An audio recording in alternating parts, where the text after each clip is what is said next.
When Marcus Wheeler's rusted 1952 Farmall tractor struck something metallic beneath his drought-stricken Colorado cornfield, he never imagined that within 12 hours, black helicopters would circle his property and federal agents would quarantine his entire township, or that his accidental discovery would expose a Cold War military vault containing experimental weapons so classified that even his 3 decades as a Navy SEAL hadn't prepared him for the national security crisis about to unfold. Before we jump back in, tell us where you're tuning in from, and if this story touches you, make sure you're subscribed, because tomorrow I've saved something extra special for you. The September heat hung heavy over Wheeler Ranch as Marcus guided his grandfather's ancient Farmall tractor across the western cornfield. At 59, with weathered hands and silver threading through his still military short hair, Marcus embodied the intersection of 2 worlds, a decorated Navy SEAL who'd served in operations across 3 continents and a 4th-generation farmer fighting to save his family's 1-on-200-acre legacy from the worst drought in Colorado history. The morning sun painted the San Juan Mountains in hues of amber and gold, a deceptive beauty that masked the agricultural crisis gripping Montezuma County. For 3 consecutive years, rainfall had been a third below average, transforming once fertile soil into hardpan that challenged even the most determined farmers. Marcus's neighbors had already sold to Apex Agricultural Holdings, a corporate farming conglomerate that had been systematically acquiring distressed properties across the Southwest. Another perfect day for watching crops die, Marcus muttered to himself, adjusting his weathered Colorado Rockies cap as he checked the soil moisture readings on his tablet. The device, mounted on a custom bracket he'd welded to the Farmall's rusty frame, showed soil humidity levels that would have horrified his grandfather. The old man would have called it dust farming, trying to coax life from earth that had forgotten what water tasted like. The tablet's agricultural monitoring software was one of the few concessions Marcus had made to modern farming technology. The rest of his operation remained stubbornly traditional, anchored by machinery that most farmers would have long since replaced. The 1952 Farmall H tractor, lovingly maintained but showing all its 70 years, represented more than farming equipment. It was a connection to generations of Wheelers who had worked this land since 1889. Marcus's return to Wheeler Ranch 7 years ago hadn't been planned. After 30 years of naval service, including 2 decades with SEAL Team 6, he'd intended to settle in San Diego, maybe teach at the Naval Special Warfare Command. But when his father suffered a stroke and his mother called saying she couldn't manage the ranch alone, Marcus had returned to La Plata County without hesitation. Now both parents gone and buried in the family plot overlooking the east pasture, Marcus found himself the sole guardian of 133 years of agricultural heritage. The transition from special operations to farming hadn't been as jarring as outsiders might expect. Both demanded patience, precision, and the ability to adapt when carefully laid plans collided with unpredictable reality. The same analytical skills that had served him in planning covert operations now helped him navigate commodity, futures and water rights disputes. His military pension provided a buffer against the farm's increasingly marginal profits. But Marcus knew that another bad harvest would force difficult decisions. As the Farmall chugged along the northern edge of what locals still called the Soldiers' Field, named for its arrow-straight rows that resembled military formations, Marcus noticed something unusual in the soil patterns. The recent windstorms had scoured away topsoil in this section, revealing subtle depressions in the hardpan that didn't match the field's natural contours. "That's odd," he said aloud, a habit developed during solitary days on the tractor. The depressions formed a rough rectangle, approximately 40 feet by 20, with unnaturally straight edges that suggested human construction rather than geological formation. Marcus had farmed this field for 7 seasons since returning home, and his father had worked it for 40 years before that. Neither had ever mentioned any structures or previous construction in this area. The soldiers' field had always been prime agricultural land, its deep soil perfect for corn and winter wheat rotations. The drought had exposed many things across Montezuma County: old fence lines, forgotten wells, even Native American artifacts that prompted archaeological surveys on several neighboring properties. But this rectangular depression was different. Its edges were too precise, its orientation too deliberately aligned with compass points to be accidental. Marcus throttled back the Farmall and climbed down from the cab, his knees protesting the movement with sharp reminders of too many parachute jumps and rough boat extractions. He walked the perimeter of the depression, noting how the afternoon sun revealed subtle variations in soil color that suggested disturbed earth beneath the surface. His military instincts, never fully dormant despite his second career, began sending familiar signals. In the SEALs, they'd called it tactical intuition, that inexplicable awareness that something wasn't right, that the obvious explanation wasn't the correct one. Marcus had learned to trust these instincts through operations in Afghanistan's Korangal Valley, Iraq's Anbar province, and a dozen classified locations that officially didn't exist. The property's irrigation system, a network of underground pipes installed by his grandfather in the 1960s, didn't extend to this section of the soldiers' field. County records, which Marcus had studied extensively while fighting water rights battles, showed no easements or underground utilities in this area. Whatever lay beneath this depression had been placed there deliberately and, apparently, secretly. Marcus returned to the Farmall and continued his ploughing pattern, but his mind was no longer on crop rotation or soil amendments. He made a mental note to return after sunset with his metal detector, a high-end model he'd purchased to locate old property boundary markers. If something was buried here, he intended to find it. The rest of the afternoon passed uneventfully, marked only by the rhythmic drone of the tractor's engine and the occasional cry of a red-tailed hawk circling overhead. Marcus finished the soldier's field and moved on to the west pasture, where he was experimenting with drought-resistant sorghum varieties. But his thoughts kept returning to that unusual depression, its precise edges nagging at his analytical mind. At 6:30 p.m., as the sun began its descent behind the San Juans, Marcus parked the Farmall in the equipment barn, a steel structure that had replaced the original wooden barn after a lightning strike in 1998. He performed the daily maintenance ritual his grandfather had taught him, checking fluid levels, cleaning air filters, greasing fittings. The old tractor might be a relic, but under Marcus's care, it ran as smoothly as machines half its age. Inside the farmhouse, a 2-story Victorian that had been modernized just enough to be comfortable while preserving its historic character. Marcus fixed himself a simple dinner of leftover chili and cornbread. The kitchen window offered a view across the fields toward the distinctive depression, barely visible in the fading light. His decision was made.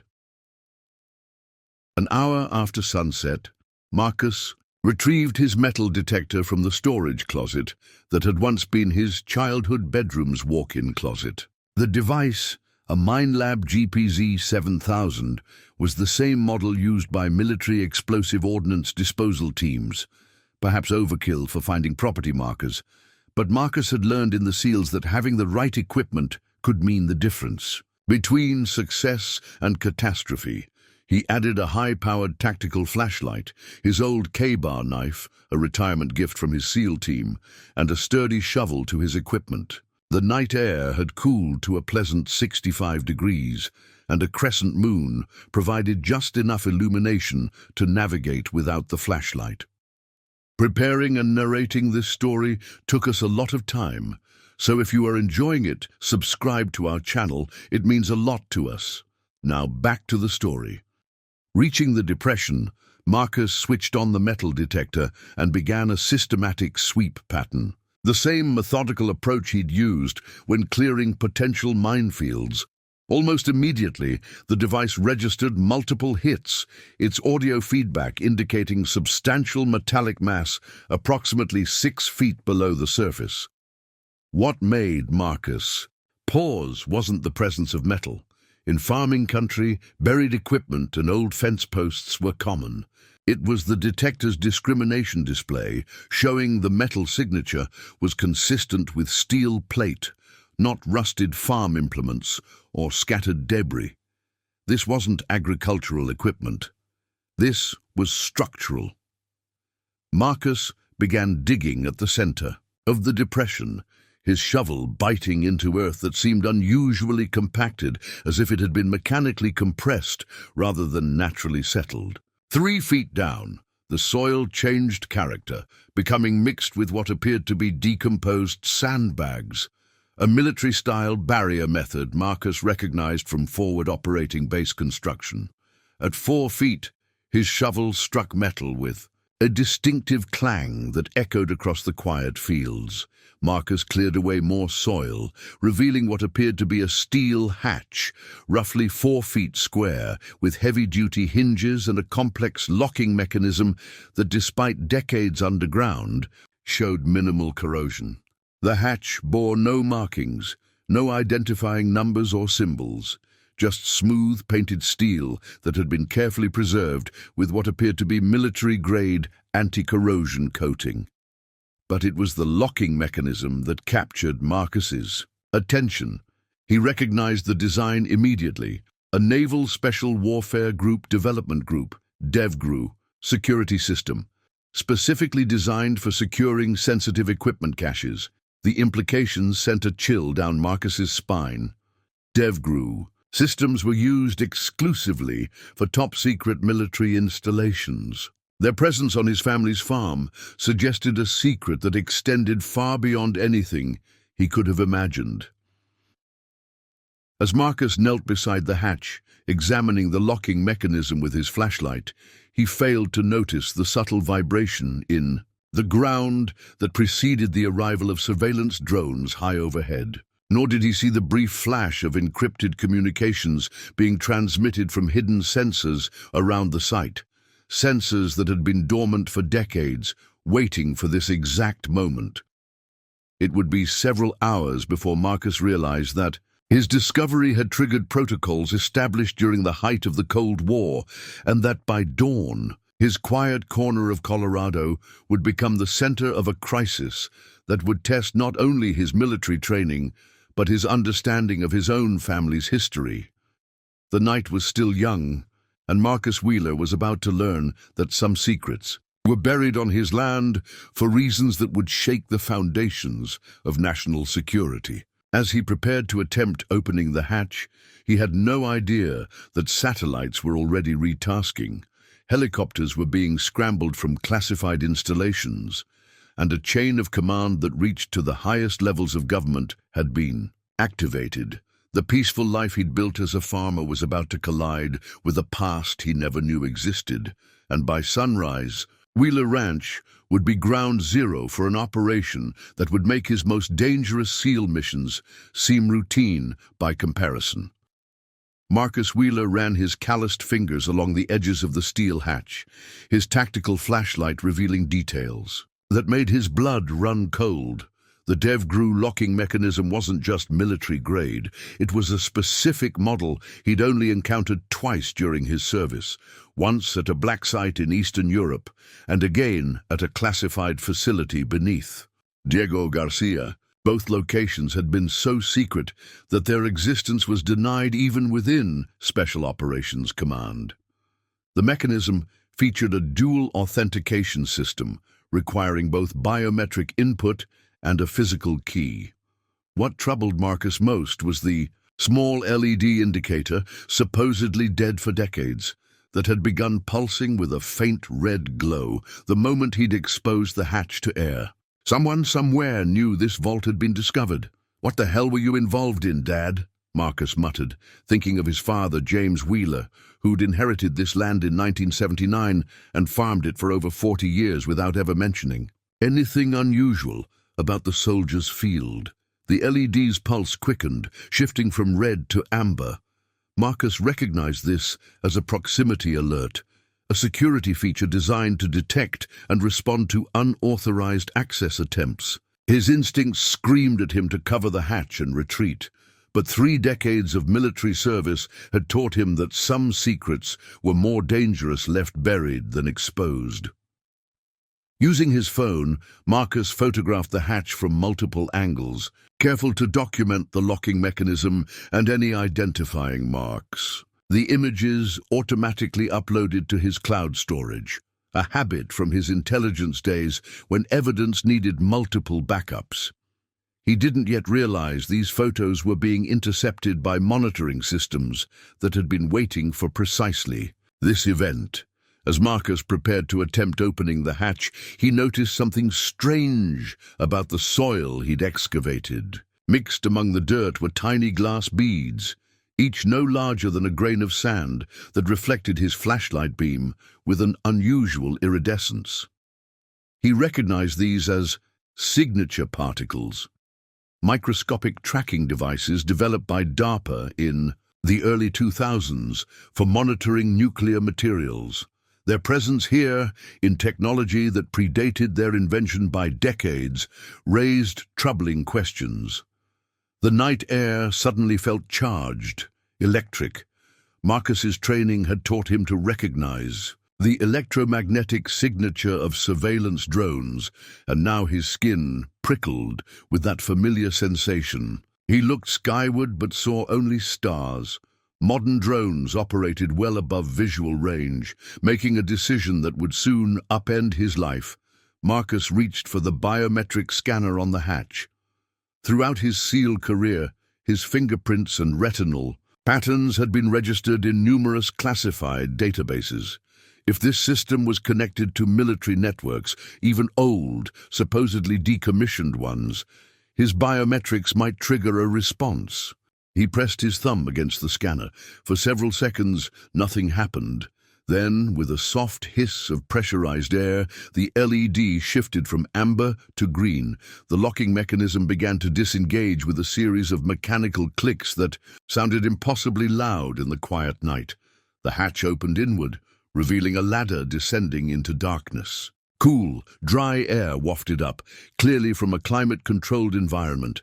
Emergency lighting activated along the shaft walls, suggesting backup power systems had remained functional all these years. Marcus descended carefully, counting 24 rungs before his boots touched the floor of a small antechamber. Motion sensors triggered overhead lighting, illuminating walls of brushed steel and a heavy blast door marked with warnings in multiple languages. Restricted Area Project Citadel, Level 9, Clearance Required Authorization, Executive Order, Walowsingstein 52 Marcus. Recognized the Executive Order number.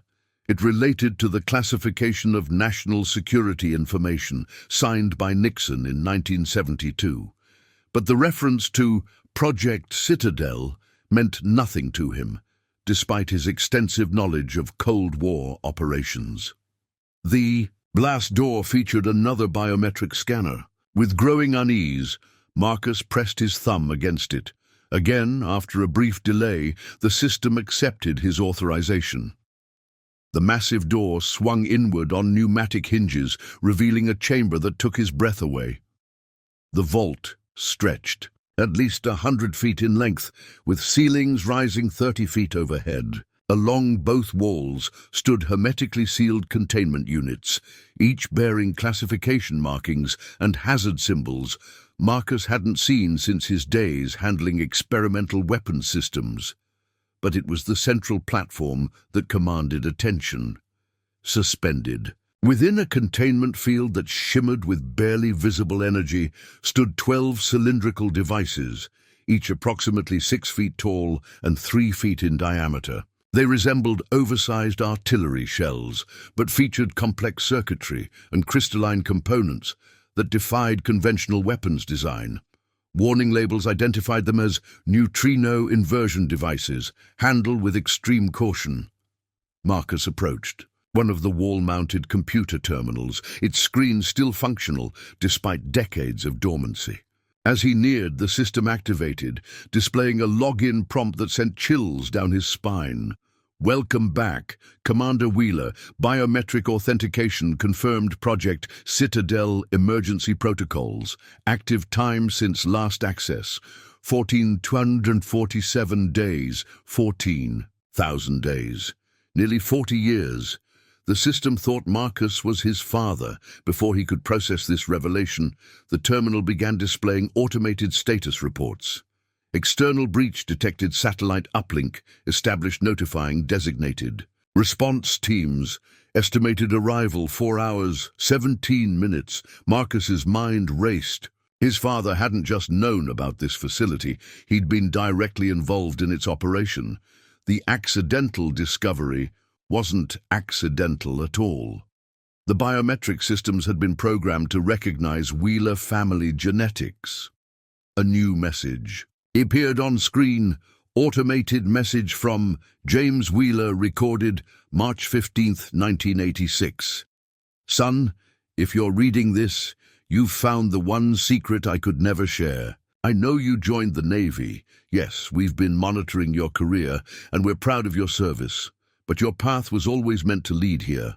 What you see in this vault represents America's last line of defense against a threat that most of our leaders have chosen to forget. The devices here are not weapons in any conventional sense. They're the product of research so classified that even presidents were kept partially in the dark.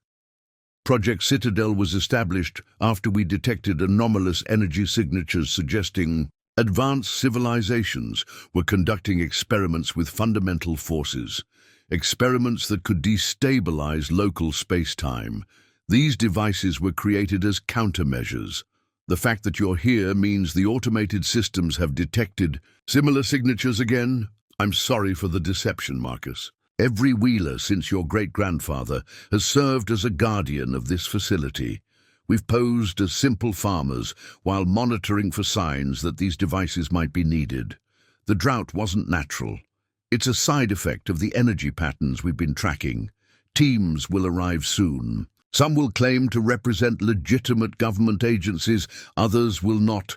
Trust no one completely. The access codes for the primary systems are hidden where we used to hide from thunderstorms when you were a boy. Remember, sometimes the greatest service to your country is knowing when to disobey orders.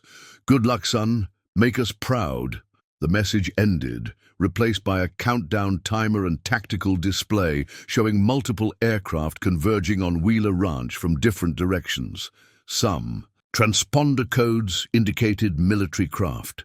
Others were unlisted, ghost flights that shouldn't exist. Marcus felt his worldview crumbling. His entire life, his military service, his return to farming, had been orchestrated as part of a multi-generational operation he never knew existed. The Wheelers hadn't been farmers who occasionally served in the military. They'd been sleeper agents, positioned to guard technology that challenged the boundaries of known physics. An alert flashed on another screen. Perimeter sensors detecting ground vehicles. ETA 97 minutes. Through the facility's external cameras, Marcus could see the first hints of dawn on the horizon. In the distance, red and blue lights flickered. Local law enforcement establishing a perimeter, likely under federal orders they didn't fully understand. Chambers' environmental systems hummed steadily, maintaining perfect temperature and humidity around devices that could apparently manipulate space-time itself. Marcus found himself drawn to a secondary console labeled Historical Archive. Unable to resist, he accessed the files. Page after page of classified documents appeared. UFO investigations from the 1940s, Project Blue Book files that had never been declassified, reports of temporal anomalies, and theoretical physics papers. that described concepts decades ahead of public science, but it was a single photograph that stopped him cold. The image showed 5 men standing in front of this very vault. 3 wore military uniforms. 1 was in a lab coat.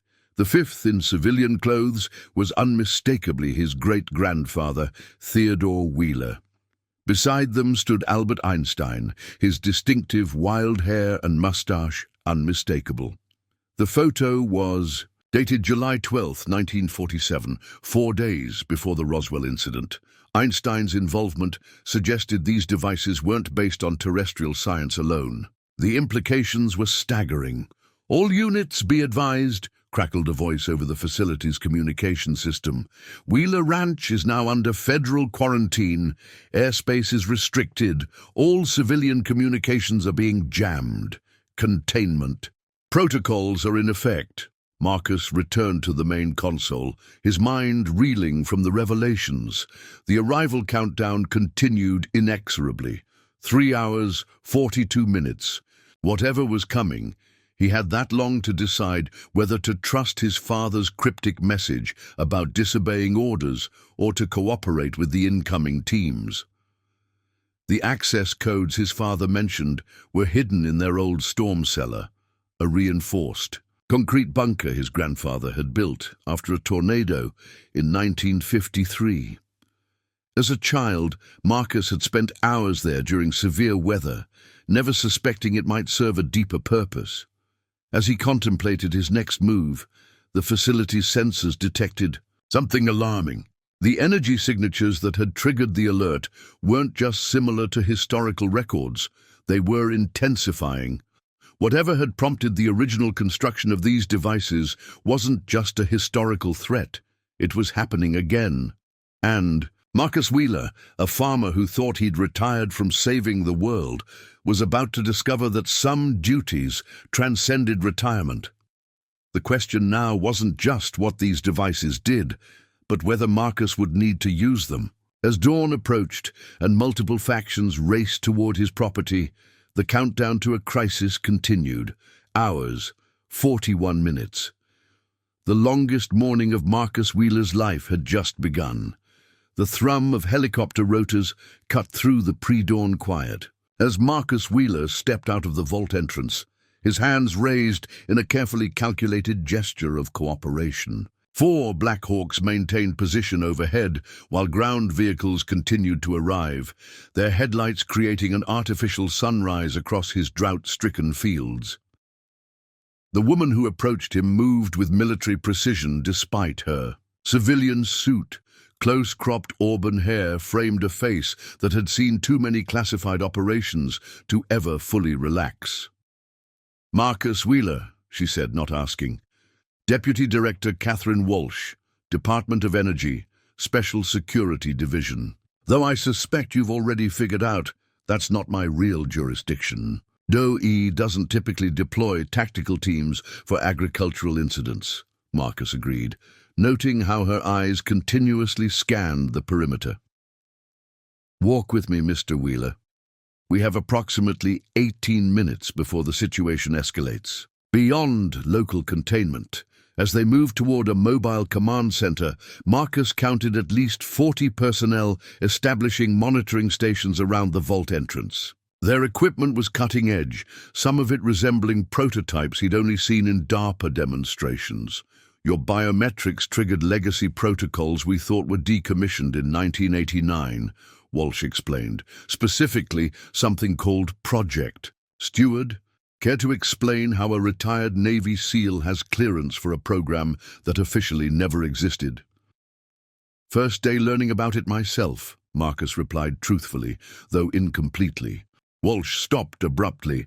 "Mr. Wheeler, in exactly 16 minutes, this incident will be escalated to the National Security Council. After that, neither of us will have any control over what happens next. I need complete transparency, starting now." A young analyst interrupted them. "Ma'am, we're detecting energy signatures. The vault systems are still active, drawing power from an unknown source." "That's impossible," Walsh said. "Satellite surveillance shows no connection to the power grid." It's self-sustaining, Marcus offered, drawing sharp looks from both. Theoretical zero-point energy extraction. The designs in there suggest technologies we're only beginning to understand. Walsh's expression shifted from suspicion to calculation. You access the terminals.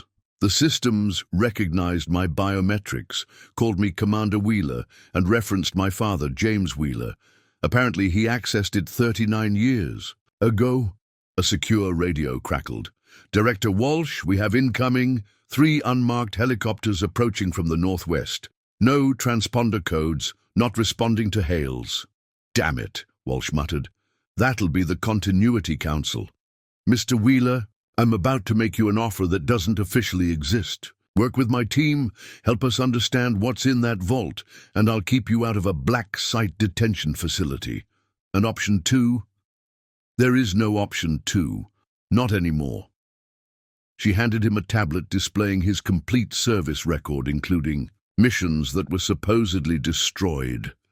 We've known about certain bloodlines since Paperclip, families with specific genetic markers that interface with exotic technologies. The Wheelers are one of 12. 13, Marcus corrected automatically, then caught himself. Walsh's eyes narrowed.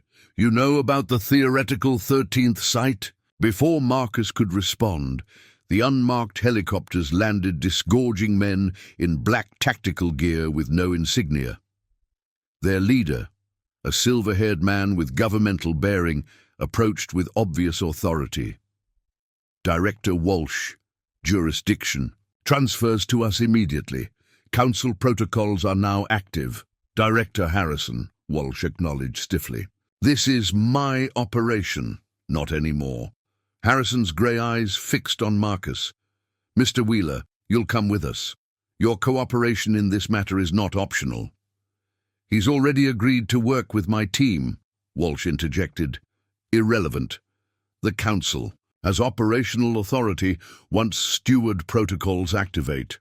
Harrison gestured to his men. Secure the asset. As tactical teams moved to surround him, Marcus realized he stood at a crossroads.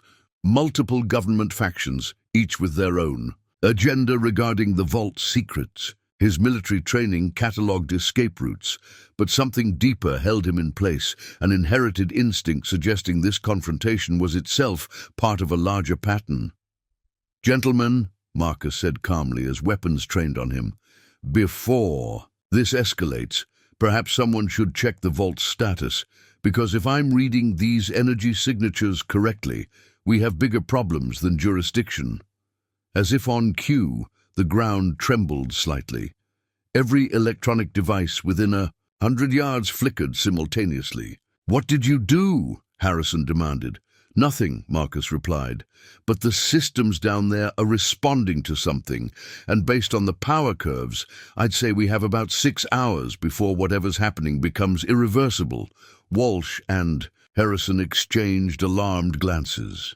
Their jurisdictional dispute suddenly seemed trivial against the implications of Marcus's words. Explain, they said simultaneously. Marcus looked at the gathering dawn, knowing his quiet life as a farmer had just ended. The devices in that vault, they're not weapons or power sources. They're locks, and right now they're starting to open. The vault's environmental systems hummed as Marcus Wheeler followed Colonel Walsh and Director Mitchell deeper into the facility. The 12 neutrino inversion generators stood like sentinels, their crystalline components pulsing with subdued energy after the crisis activation. Your father's involvement goes back to 1979, Mitchell explained, accessing a secure terminal. He was recruited out of military intelligence when the previous guardian, your grandfather, died unexpectedly. The screen displayed classified documents. Operation Steward, Generational Continuity Protocol. Each Guardian family has maintained. Watch since the 1947 incident, Walsh added. But the Wheelers were special. You carry specific genetic markers that allow direct interface with the control systems. Marcus studied the files. His grandfather, Theodore Wheeler, had been recruited in 1952. His great-grandfather in 1947, the same year as Roswell. The Roswell crash, Marcus said. It wasn't aliens, was it? Not exactly, Mitchell replied. It was our first encounter with the outsiders, a dimensional probe that our scientists initially mistook for extraterrestrial technology. When they realized what they were dealing with, entities that could rewrite physical laws, they panicked. She pulled up another file. Project Citadel Genesis.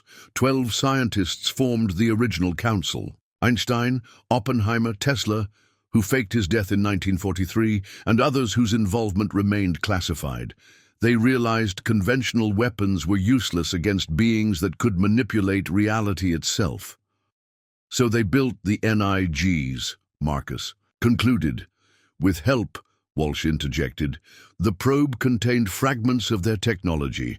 We reverse-engineered what we could, but the devices needed operators with specific neural patterns. The scientists discovered that prolonged exposure to dimensional energies created genetic changes that were inheritable.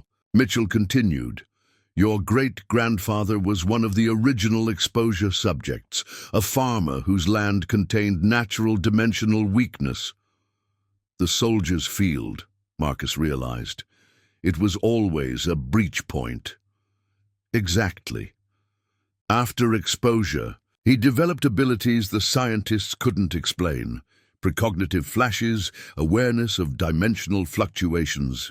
They recruited him, and when they realized these traits passed to his children, they created the Guardian bloodlines, Marcus finished. Selective breeding. Walsh nodded grimly. Each generation stronger than the last. Your father could sense dimensional instability within a 50-mile radius. He hesitated. Your tests at birth showed unprecedented compatibility. Your neural patterns match the quantum frequency of the devices almost perfectly. Mitchell accessed another file, revealing surveillance footage of young Marcus. We've monitored you since childhood. Your military career, your SEAL training, all guided to prepare you for this role. My whole life was orchestrated. Influenced, not controlled, Mitchell corrected. Your achievements were genuine. We just ensured you had opportunities to develop necessary skills. An alert flashed on the terminal. Walsh frowned. We're detecting secondary activation in the devices. They're responding to something. The NIGs began humming at a higher pitch. Their crystalline cores shifted from blue to amber. This shouldn't be possible, Mitchell said, fingers flying over controls. The crisis is over. Why are they... Warning, the facility's AI announced. Detecting temporal recursion field, dimensional membrane integrity at 97% and falling. Marcus felt something stir in his mind. Not quite a memory, more like déjà vu intensified 1,000-fold. It's not over, he said quietly. It's just beginning. Walsh and Mitchell exchanged alarmed looks. What do you mean?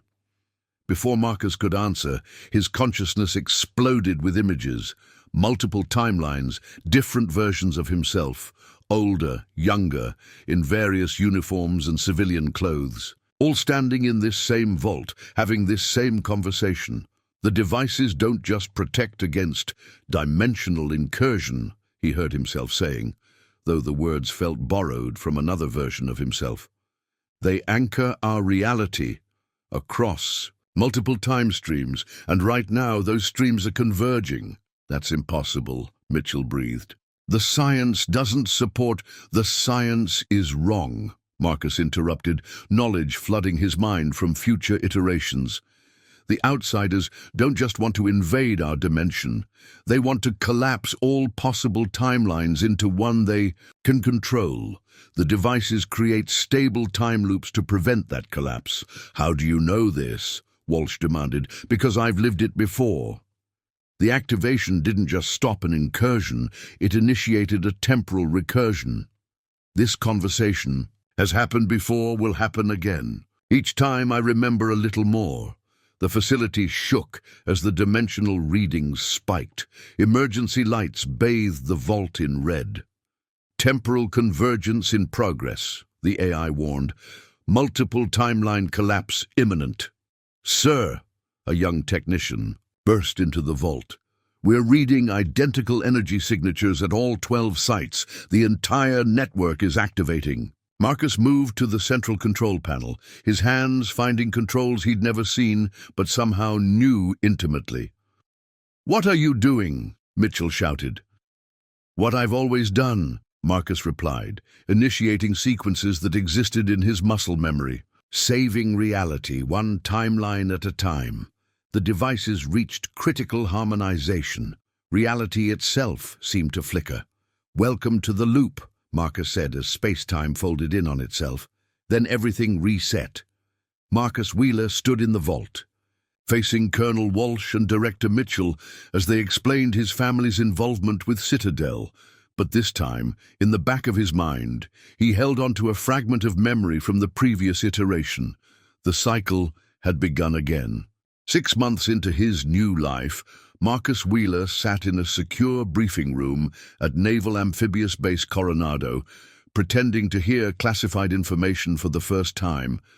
The briefing concerned unusual electromagnetic readings detected in the Pacific Ocean, readings that Marcus knew would lead to a failed operation in his original timeline. "Commander Walsh," Marcus addressed his CO, carefully modulating his tone to sound curious rather than knowing. "These signatures are similar to what the Soviets were experimenting with in their psychotronic research, aren't they?" Walsh's eyebrows rose.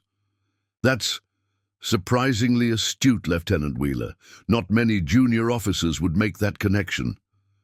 "I've been reading up on unconventional warfare, sir.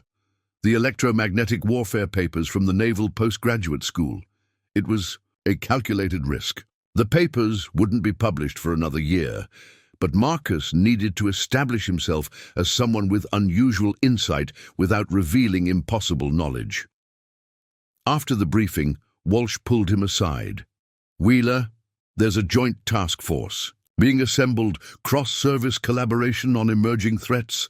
Your name came up." Marcus suppressed a knowing smile. The task force was his first step toward the Special Operations Command structure that would eventually give him the clearance and mobility needed for his Guardian duties. "I'm honored, sir. Report to Building 621 tomorrow at 600. Ask for Colonel Reeves." That night, Marcus used his secure Guardian phone to contact the network. The device connected through quantum-encrypted channels that wouldn't be invented for another 2 decades. "Control, this is Watchman 7, he said, using his Guardian designation.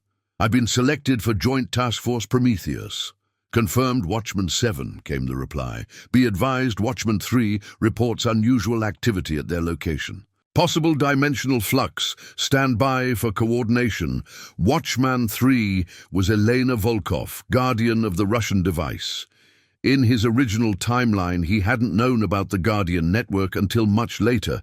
This time, he was already integrated into their operations. The next morning, Building 621 revealed itself to be more than a simple military facility. Hidden beneath its mundane exterior was a SCIF, sensitive compartmented information facility, that housed one of the government's most classified programs, the Anomalous Phenomena Research Division. Colonel Reeves, a stern woman with prematurely grey hair, reviewed his file with obvious interest. "Lieutenant Wheeler, your academy scores in theoretical physics were exceptional for someone pursuing a combat specialty. I believe understanding the science behind emerging threats is crucial for operational planning, ma'am." "Indeed." She closed his file. "What do you know about Project Stargate?" "The remote viewing program," Marcus replied carefully. "Officially terminated, though rumors suggest similar research continues under different designations. Not just rumors. Reeves activated a holographic display, technology that shouldn't exist in 1994. Stargate was the public face. The real research goes much deeper. We've detected patterns in global electromagnetic fields that suggest influence from external sources. Marcus leaned forward, playing his role. External, as in foreign powers. External, as in non-terrestrial, possibly non-dimensional. This was the government's parallel discovery of what the Guardians had known for generations. Marcus had to be careful. Showing too much knowledge would raise suspicions. "I'm not sure. I follow, ma'am." Reeves smiled thinly. "Let me be direct, Lieutenant. We believe there are intelligences attempting to access our reality through quantum manipulation. Your combination of combat training and scientific aptitude makes you ideal for a new kind of warfare." Over the following weeks, Marcus was inducted into a world of above top-secret programs that studied phenomena the public wouldn't believe existed.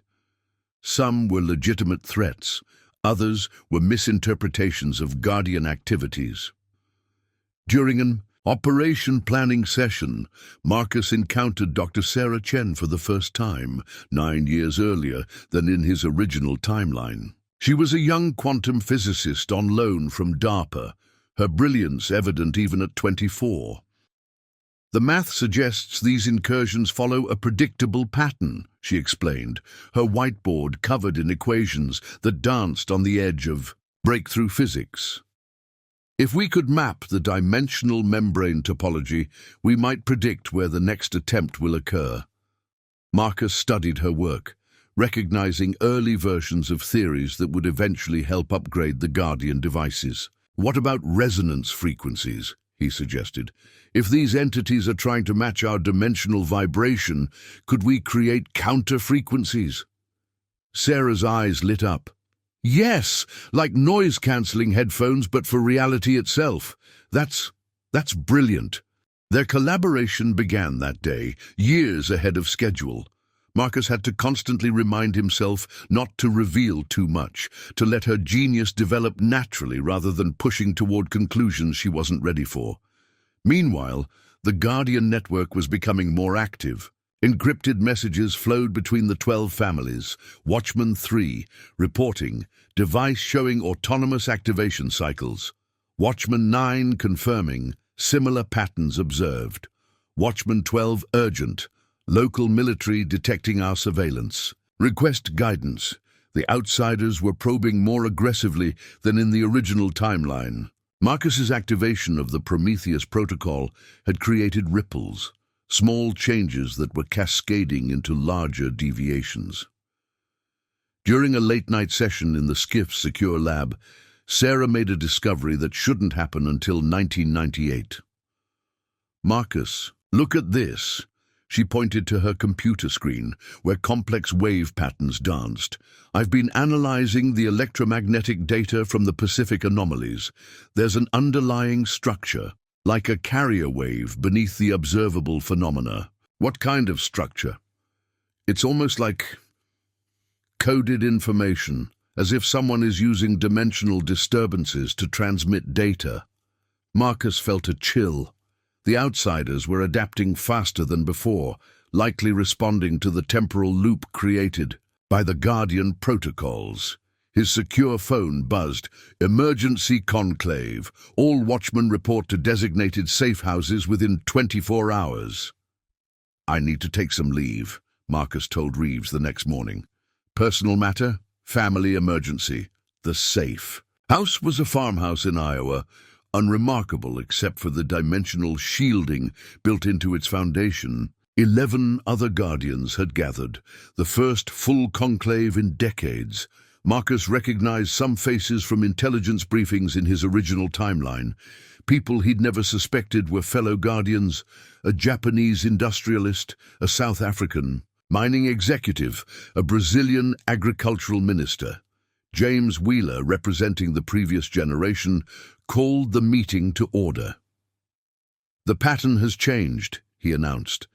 "The outsiders aren't just probing anymore. They're mapping our response protocols, learning from each activation of the devices." Dr. Yuki Nakamura, guardian of the Japanese device, presented her findings. "The resonance patterns show adaptation. Each probe is more sophisticated than the last. They're reverse engineering our defenses." "It's worse than that," added Dmitry Volkov, Elena's father. We've detected temporal scarring at multiple sites. The dimensional barriers are weakening from repeated stress. Marcus spoke up. In my original timeline, we didn't see this acceleration until the early 2000s. The temporal recursion may have triggered a more aggressive response. The room fell silent. The implications were clear. By saving reality in 2023, Marcus might have accelerated the very crisis they were trying to prevent. There's another possibility, suggested Amara Okafor. The Nigerian Guardian. What if they're not just learning from our responses? What if they can detect the temporal loops themselves? You mean they know about the recursions? James asked. Think about it, Amara continued. Every time we activate the Prometheus protocol, we create a temporal anomaly. From outside our dimension, those anomalies might be visible, like flares marking our defensive positions. The debate continued for hours.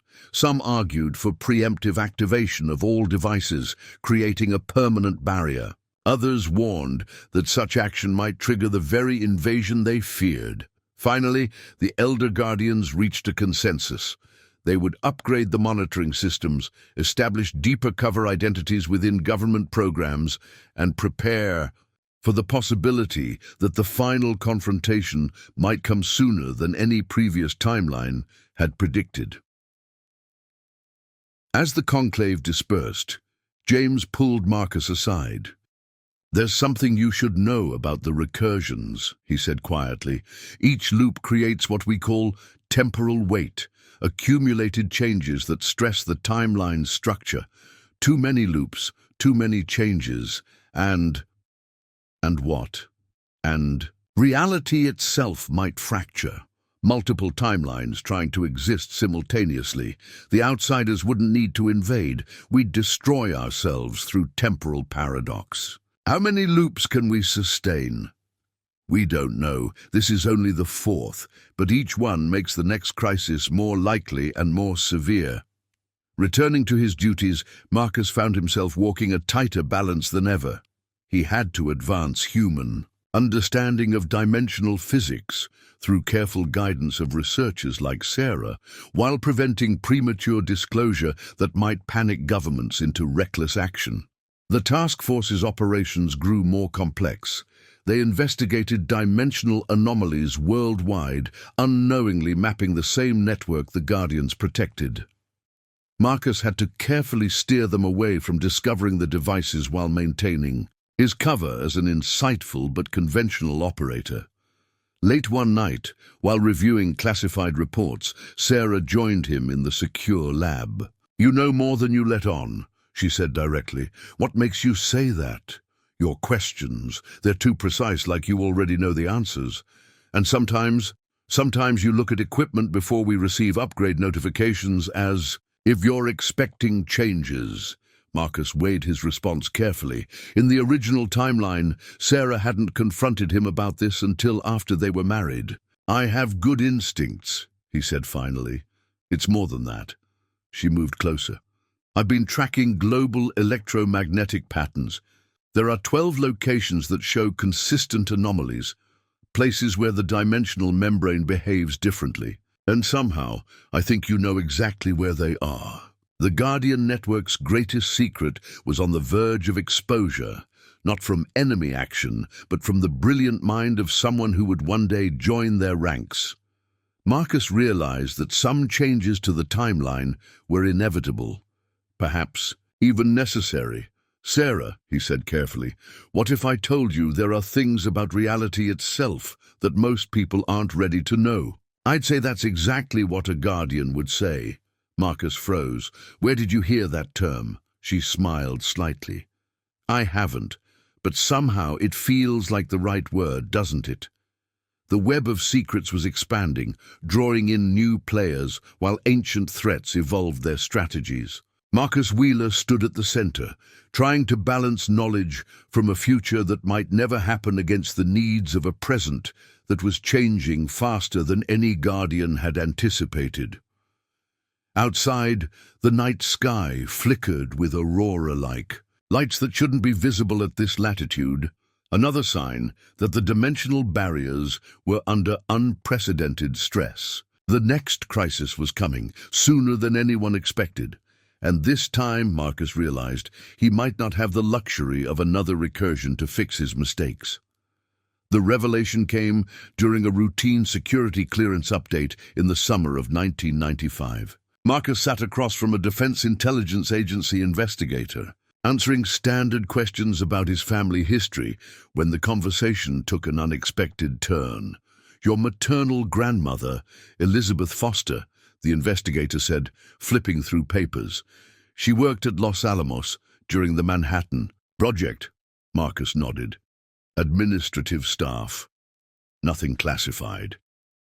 "Interesting." The investigator pulled out a faded photograph.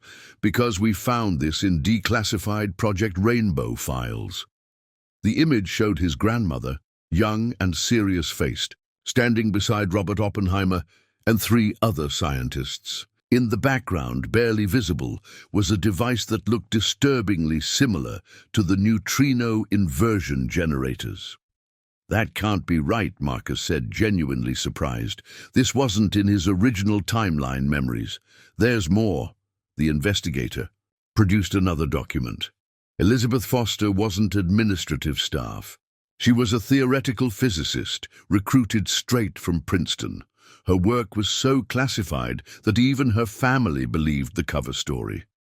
Marcus's mind raced. The Guardian families had always operated in isolation. But what if the connections ran deeper? What if his mother's side of the family had been involved too? That evening he called his mother. "Mom, tell me about Grandma Foster." Rachel Wheeler was quiet for a long moment. "Why do you ask?" Security clearance review turned up some interesting documents. "I see." Another pause. "Marcus, there are aspects of our family history that complement the Wheeler legacy. Your grandmother was brilliant, but she carried terrible secrets. She was part of the original team that discovered the dimensional weaknesses. She helped build the devices? No. She discovered what the outsiders might do if they breached our reality. Her calculations showed it wouldn't just be an invasion. It would be a complete rewrite of physical laws. Our universe would become theirs. Why didn't you tell me before?" "Because Foster descendants weren't supposed to be guardians. The original protocol kept the scientific and operational sides separate. Your father and our marriage was considered an anomaly. Or fate," Marcus suggested. "Or careful manipulation," Rachel countered. "We've never been sure if our meeting was coincidence or engineered by the network's founders." The next day, Marcus received an encrypted message from the Guardian network. "Watchman 7, report to Chicago coordinates. Urgent archival discovery." The location was a storage facility beneath the University of Chicago, the site of the first controlled nuclear reaction. Dr. Chen Jia, the Chinese guardian and professional archivist, led Marcus through humidity-controlled vaults. "We found these while cataloging Fermi's papers," she explained, handling documents with gloved hands. "They reference a parallel project that used nuclear research as cover." The papers detailed meetings between Manhattan Project scientists and a group called the Reality Preservation Council. Names jumped out at Marcus: his grandmother, Einstein, Tesla, who was supposedly working on entirely different projects, and several European scientists who had mysteriously disappeared during the war. "Look at this." Chen Jia pointed to a diagram. They weren't just building atomic weapons, they were using the nuclear program's security umbrella to construct the first Guardian devices. A margin note in his grandmother's handwriting read, "The visitors have shown interest in our atomic research. They don't fear our weapons. They want us to crack reality ourselves. We must build the barriers before we give them a doorway." "The visitors?" Marcus asked. "Their original name for the outsiders, before they understood what they were dealing with." Another document caught his eye, a personnel list for a facility in Nevada, dated 1952. Among the names, James Wheeler Sr., his grandfather, Elizabeth Foster, three other Guardian family names, and several scientists publicly recorded as having died years earlier. The network wasn't random, Marcus realized. It was engineered, intermarrying families with specific genetic markers and scientific knowledge, creating a hereditary caste of protectors, Chen Jia agreed. But look at this. Final memo. The document, stamped with classification levels Marcus had never seen, outlined the genetic resonance protocol.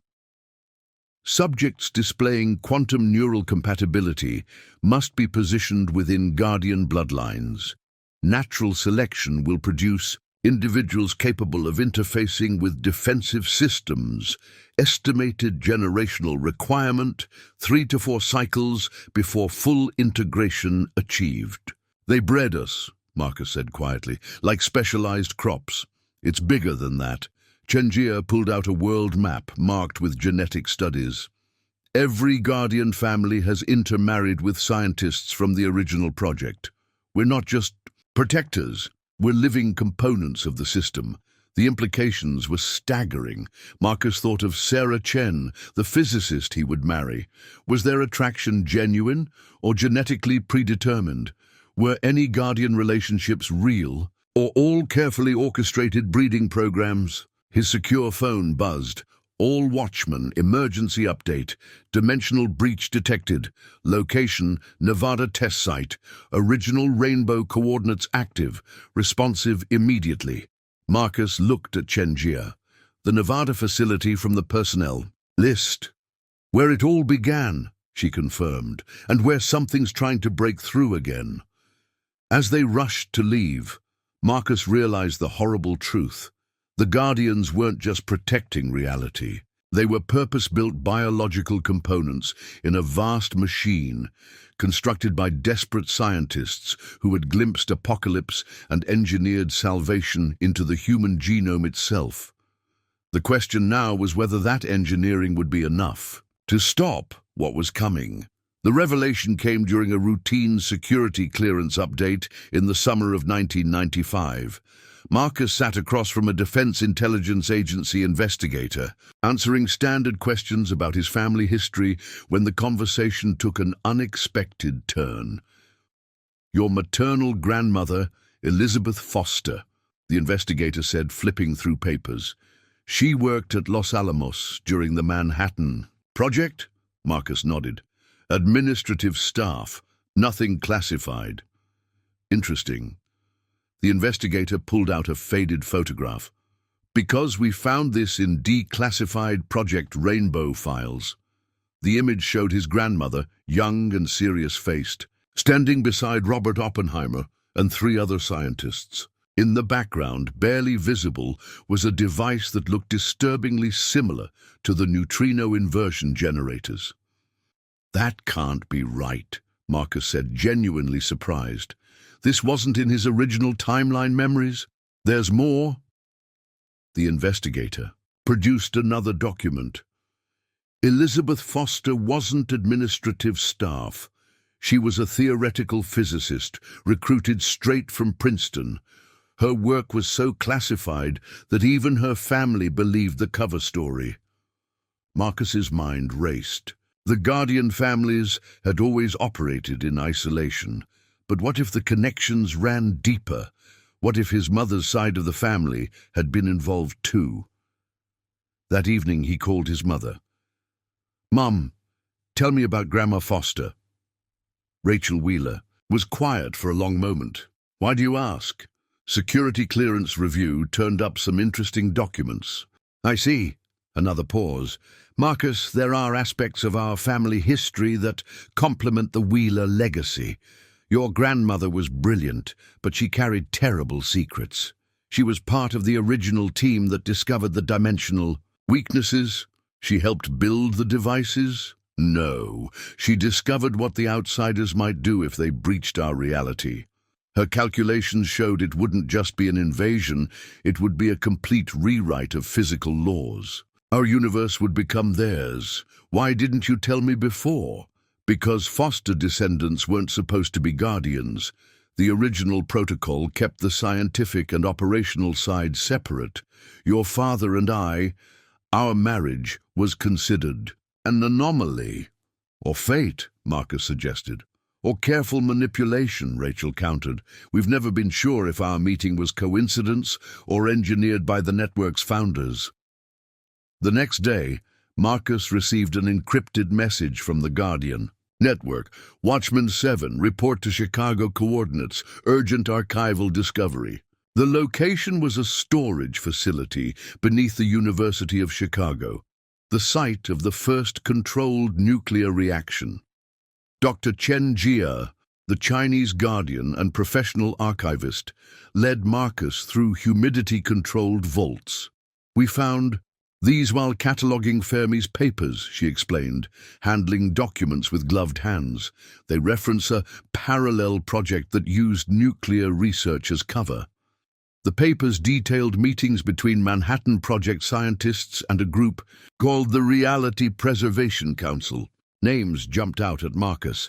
His grandmother, Einstein, Tesla, who was supposedly working on entirely different projects, and several European scientists who had mysteriously disappeared during the war.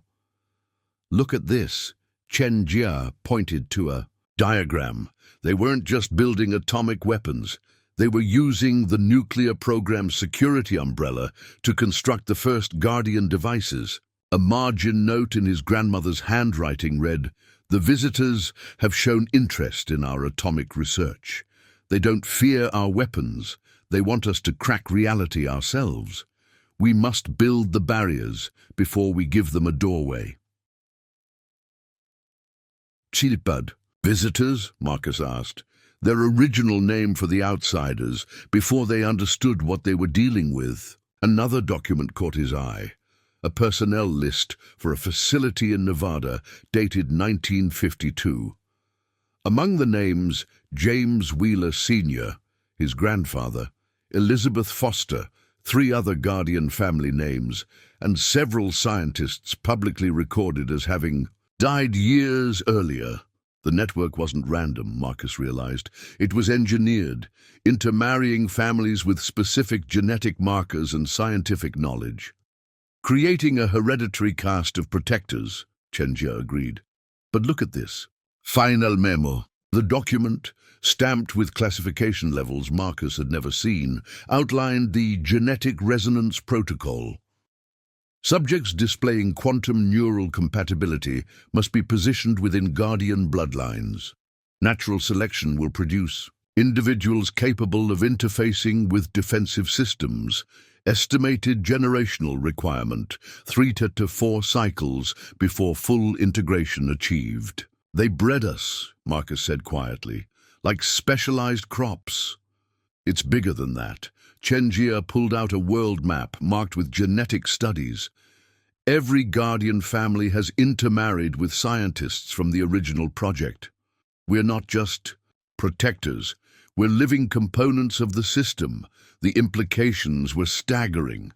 Marcus thought of Sarah Chen, the physicist he would marry. Was their attraction genuine or genetically predetermined? Were any Guardian relationships real, or all carefully orchestrated breeding programs? His secure phone buzzed. All Watchmen, emergency update, dimensional breach detected, location Nevada test site, original rainbow coordinates active, responsive immediately. Marcus looked at Chen Jia. The Nevada facility from the personnel list. Where it all began, she confirmed, and where something's trying to break through again. As they rushed to leave, Marcus realized the horrible truth. The Guardians weren't just protecting reality. They were purpose-built biological components in a vast machine constructed by desperate scientists who had glimpsed apocalypse and engineered salvation into the human genome itself. The question now was whether that engineering would be enough to stop what was coming. The emergency alert pierced through Wheeler Ranch at 3:47 a.m. Marcus bolted upright, his younger body reacting with the trained reflexes of a Navy SEAL. His secure Guardian phone displayed coordinates, Nevada test site, Frenchman Flat. All Watchmen. Priority 1, Dimensional breach in progress.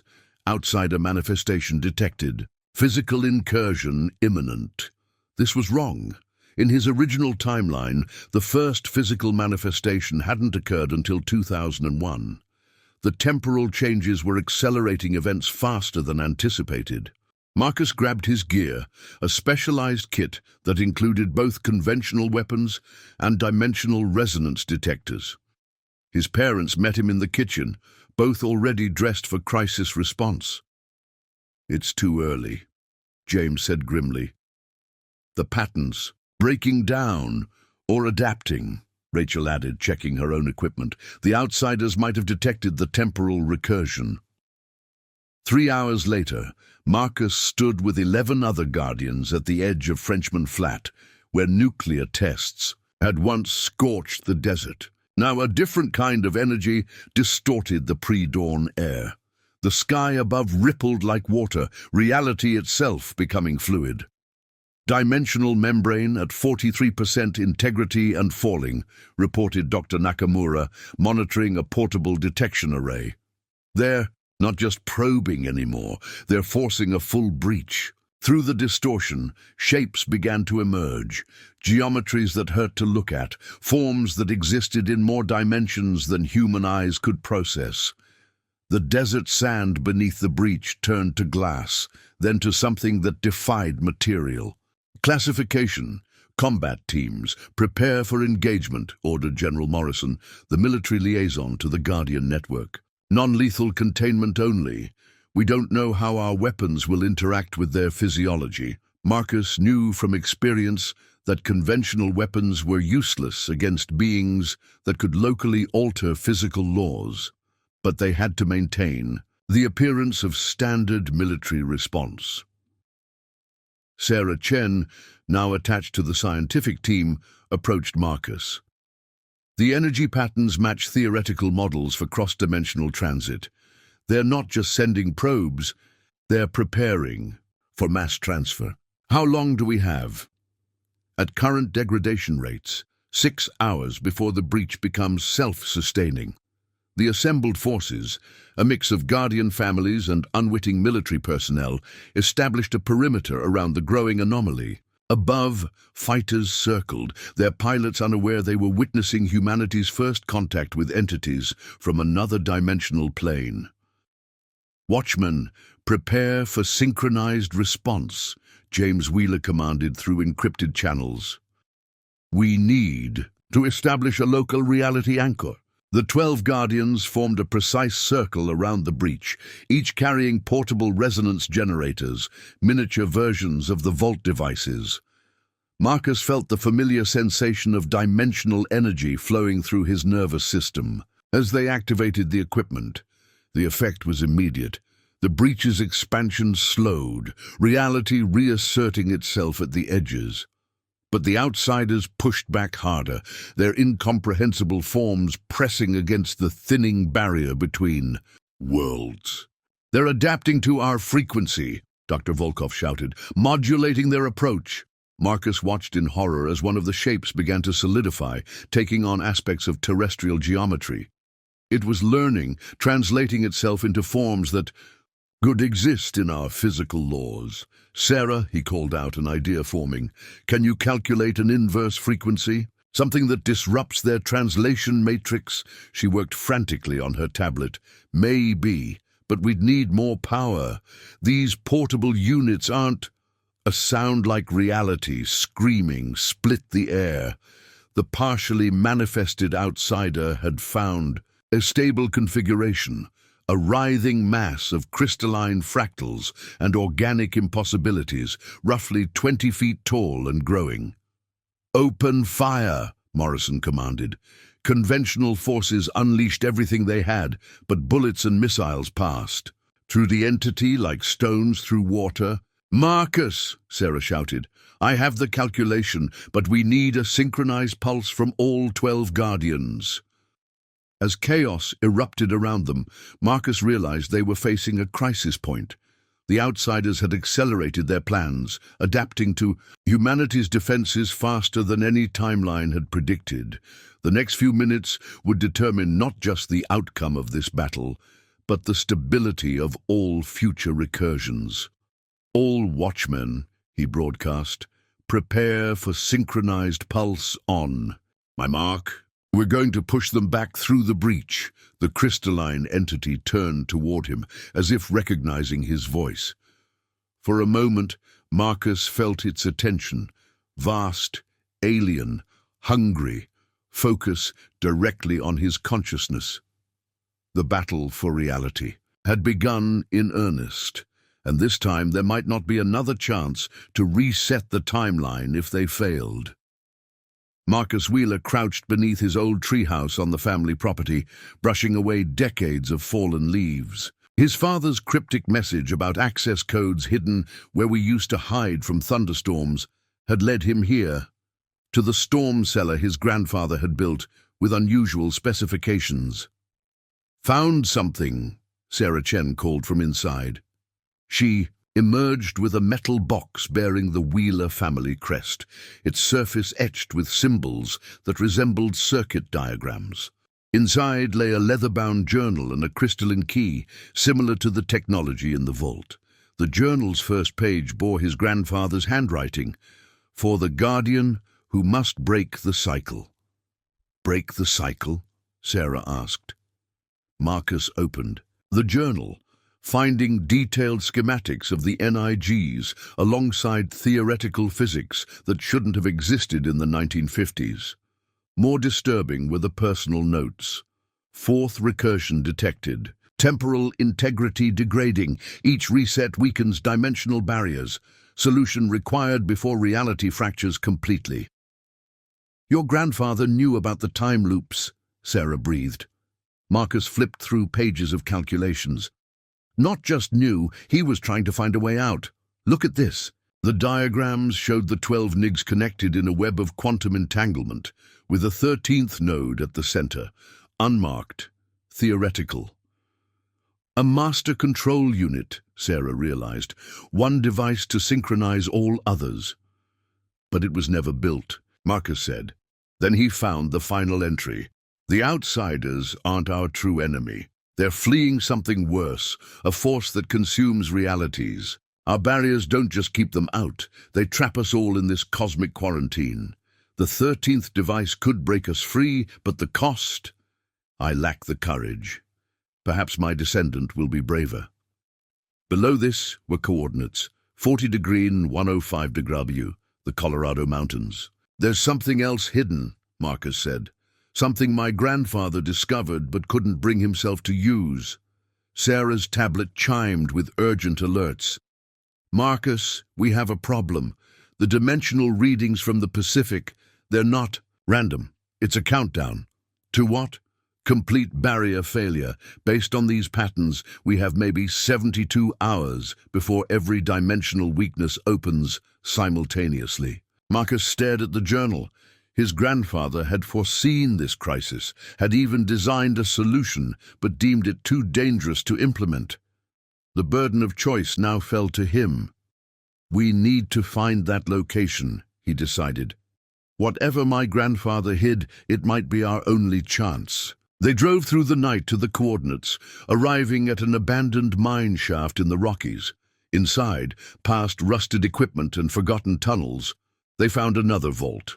Older, more primitive than his farm's installation, but secured. With the same Guardian technology, the chamber held a single device, a 13th NIG, but radically different from the others. Instead of crystalline components, it featured what looked like organic neural networks suspended in quantum fields. "This is incredible," Sarah whispered, running scans. "It's designed to interface directly with human consciousness.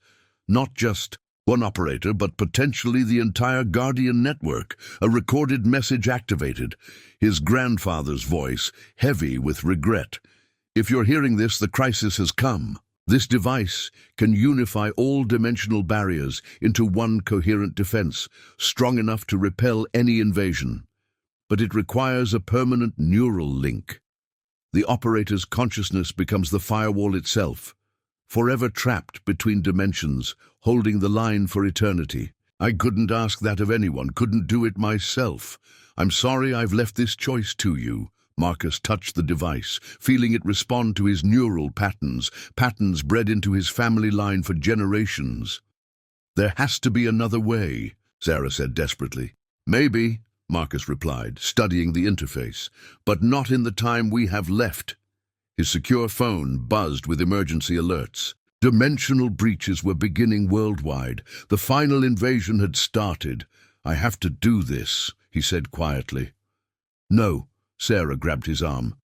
We'll find another solution. Sarah, I've lived this life twice. I've seen what happens if we fail. Every reality consumed, every possible Earth devoured by whatever the outsiders are running from. He touched her face gently. Sometimes the mission requires sacrifice. Before she could stop him, Marcus began the activation sequence. The device hummed to life, neural interfaces extending toward him like reaching fingers.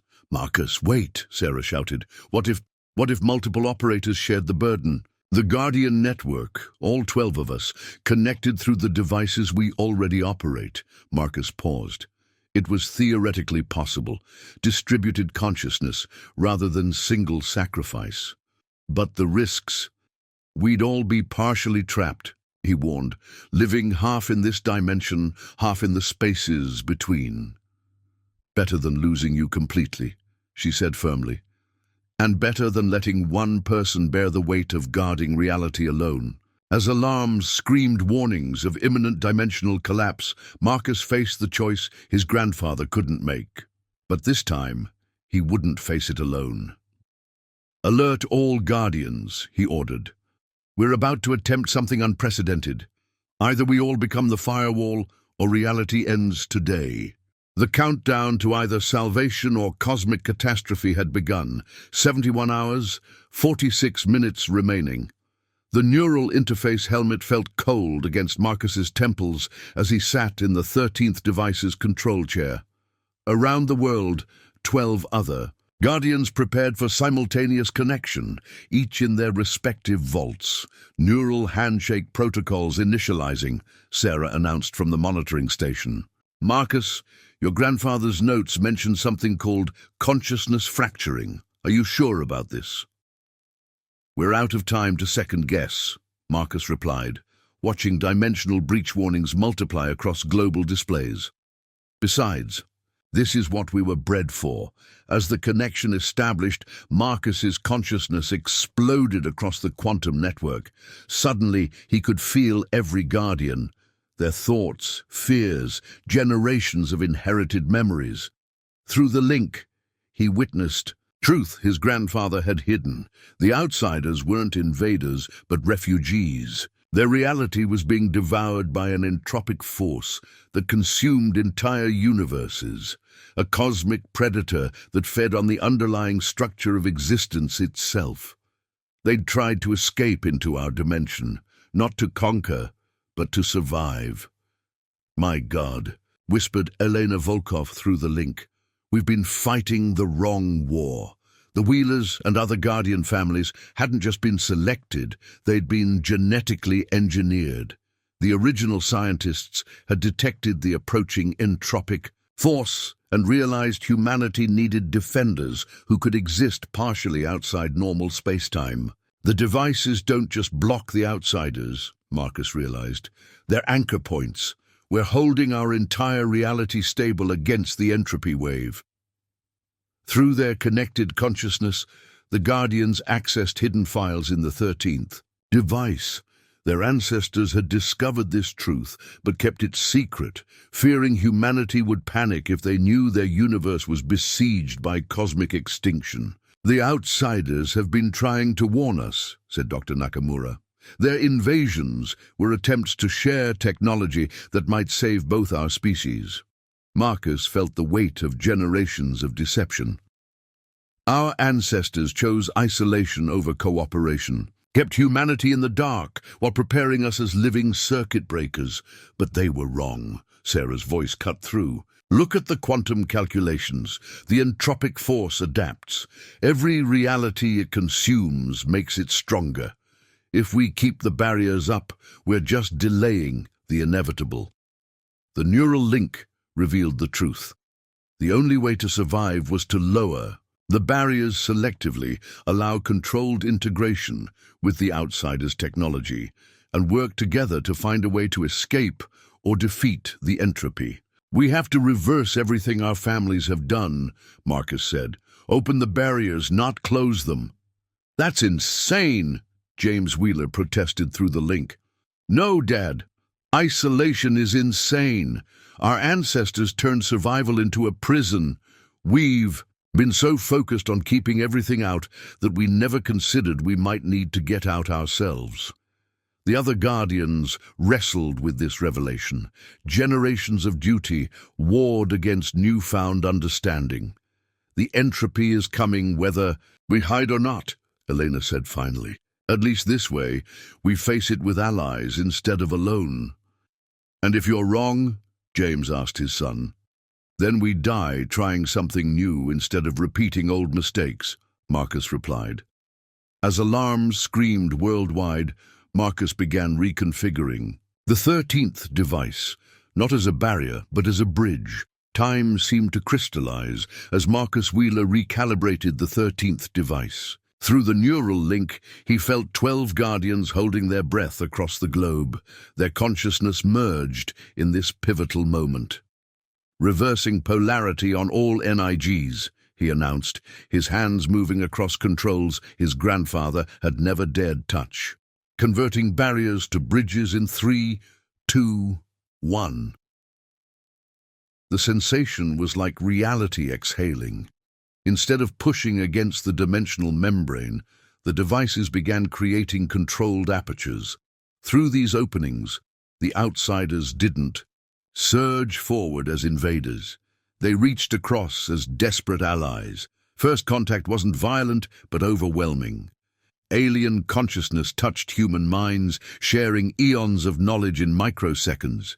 Marcus saw their civilization, beings of living crystal and quantum thought, refugees from a dozen consumed realities, carrying the combined science of extinct universes. We tried to tell you, their collective voice resonated through the neural link. The devourer comes for all. Barriers only delay. Unity might survive. Through shared consciousness, humans and outsiders began merging their technologies. The Guardians served as living translators, their engineered genetics allowing them to process alien science that would shatter unprotected minds. Sarah worked frantically at her station. They're teaching us dimensional architecture. We could build arc ships, transfer entire populations to parallel realities beyond the entropy wave's reach. But James Wheeler's military instincts flared. How do we know this isn't manipulation? The ultimate invasion, making us lower our own defenses. Marcus felt his father's fear through the link, but also sensed deeper truth from the outsiders. They shared visions of the devourer, a force that existed between realities, feeding on the quantum foundations of existence itself. No civilization had survived alone. Dad, Marcus said gently, look deeper, feel their loss. Billions of their kind, entire histories erased. They're not our enemies. They're exactly what we might become if we refuse this chance. The merged consciousness of Guardians and outsiders began working in harmony. Combining human intuition with alien mathematics, they devised something unprecedented, a method to fold reality itself, creating pocket universes that could slip between the entropy wave's grasp. It's working, Elena reported, but we need more. Power. The devices alone aren't enough, Marcus understood instantly. The temporal recursions, we can use them, not to reset time, but to stack probabilities. Every loop we've lived becomes fuel for the escape.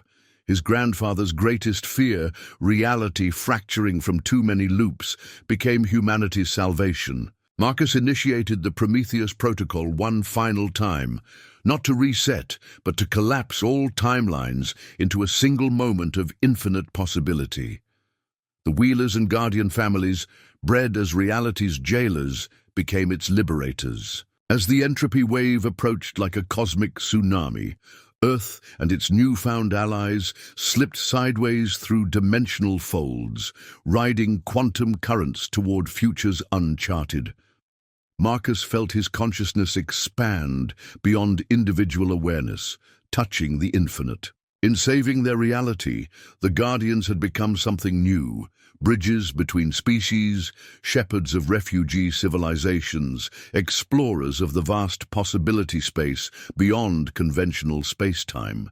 The devices powered down, their purpose transformed. No longer barriers, but beacons, calling to other survivors across the multiverse. The Shadow War had ended, but a greater journey was beginning. The neural link established with a sensation like diving into Arctic water. Marcus felt his consciousness fragment across 12 locations as each Guardian connected to their device. Through the shared network, he experienced Elena's fear in Russia, Paulo's determination in Brazil, Keiko's serene acceptance in Japan. Neural synchronization at 73%, Sarah reported, her voice strained. Marcus, the dimensional barriers are failing faster than projected. We have maybe 15 minutes before cascade failure. Through the link, Marcus sensed the outsiders pressing against reality's membrane, not with violence, but with desperate urgency. Their thought patterns touched his mind. Stop resisting. Time runs short. The devourer comes. They're trying to communicate, Marcus announced to the network. Everyone, lower your mental barriers slightly. Let them through. Are you insane? James Wheeler's voice cracked through the link. That's exactly what they want. Dad, trust me. Something's wrong with our understanding. As the Guardians reluctantly lowered their defenses, alien consciousness flooded in. Images cascaded through their shared mind. Civilizations fleeing across dimensions, realities collapsing like dominoes, and behind it all, a consuming darkness that existed between worlds. "Oh, God," whispered Amara Okafor. "They're running from something." The truth hit Marcus like a physical blow. The outsiders weren't invaders, they were refugees. The dimensional breaches weren't attacks, but desperate attempts to warn humanity about the approaching entropy wave. The devices, Dr. Nakamura realized, they're not just keeping things out, they're keeping us in, trapped. The 13th device pulsed with increasing urgency. Through the neural link, Marcus accessed its deepest files, finding recordings from his great-grandfather. If you're seeing this, then you've discovered what we couldn't face. The barriers we built don't just protect, they isolate. The coming. Darkness consumes isolated realities first. Only unified dimensions survive. We were too afraid to take that chance. Outside the vault, reality began to warp. The sky rippled like disturbed water as dimensional boundaries weakened. "Marcus," Sarah called out, "the entropy wave. It's already here. The edges of our reality are starting to unravel." Through Guardian eyes worldwide, Marcus witnessed the truth. Aurora-like lights in impossible colors, gravity fluctuating, time flowing erratically. The cosmic predator his ancestors had detected was finally arriving. "We have to invert the entire network," Marcus decided. "Turn the barriers into bridges. It's our only chance." "That could destroy everything," Harrison objected through the facility's comms. "Everything's already being destroyed," Marcus replied. "At least this way, we go down fighting together instead of alone." His hands flew across the controls, reconfiguring. 70 years of defensive protocols. The other Guardians, understanding flooding through their neural link, began the same process at their stations. Barriers failing in 3, 2, 1. Reality screamed as dimensions merged. The sensation defied description, like becoming liquid light while remaining solidly human. Through the neural network, Marcus felt dimensions layering atop each other, realities blending at quantum edges. The outsiders flowed into human space not as conquerors, but as fellow survivors, their crystalline consciousness merging with guardian minds. Integration holding, Sarah reported, her voice carrying harmonics that suggested she was processing information across multiple dimensional states. The entropy wave it's slowing. Through expanded perception, Marcus understood. Isolated. Realities were easy prey for the cosmic predator, but merged dimensions created quantum complexity it couldn't easily consume. The outsiders had learned this truth after losing their original worlds. "We're creating dimensional foam," Dr. Nakamura explained through the link. "Multiple realities occupying the same space-time coordinates. The entropy can't find a stable pattern to consume. Outside the vaults, the world transformed. People worldwide reported seeing ghost images, alternate versions of buildings, landscapes, even themselves. Reality had become a palimpsest, with layers of existence visible simultaneously. "It's working," Elena reported from Russia, "but the strain on the neural network is immense. We can't maintain this indefinitely."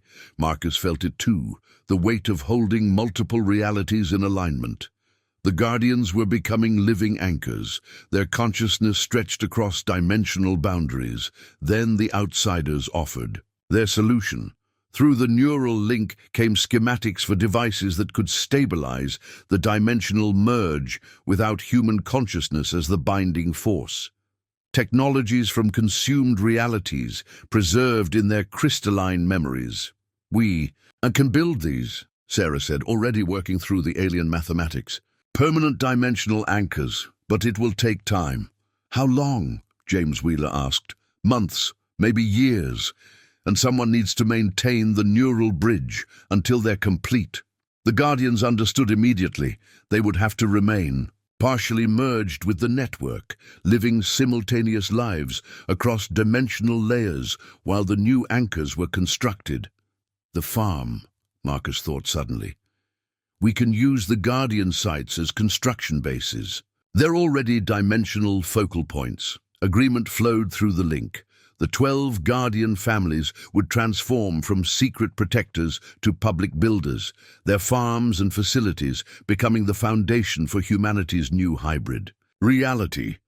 As the immediate crisis passed, Marcus began to disconnect from the central control matrix. The sensation was like stepping out of an ocean onto the shore, suddenly singular again, but forever changed. "So we become something new," James said, placing a hand on his son's shoulder. "Not hidden guardians, but architects of whatever comes next." Through the vault's monitors, they watched the sun rise over a transformed world. Cities shimmered with dimensional echoes. The sky held colors that had no names in the original spectrum. Humanity would need to adapt to this new, layered reality. But they would survive. Together with the outsiders, now revealed as allies, they would build defenses that could withstand the entropy wave through unity rather than isolation. The age of secrets had ended. The age of integration had begun. Up next, you've got 2 more standout stories right on your screen. If this one hit the mark, you won't want to pass these up. Just click and check them out. And don't forget to subscribe and turn on the notification bell so you don't miss any upload from us.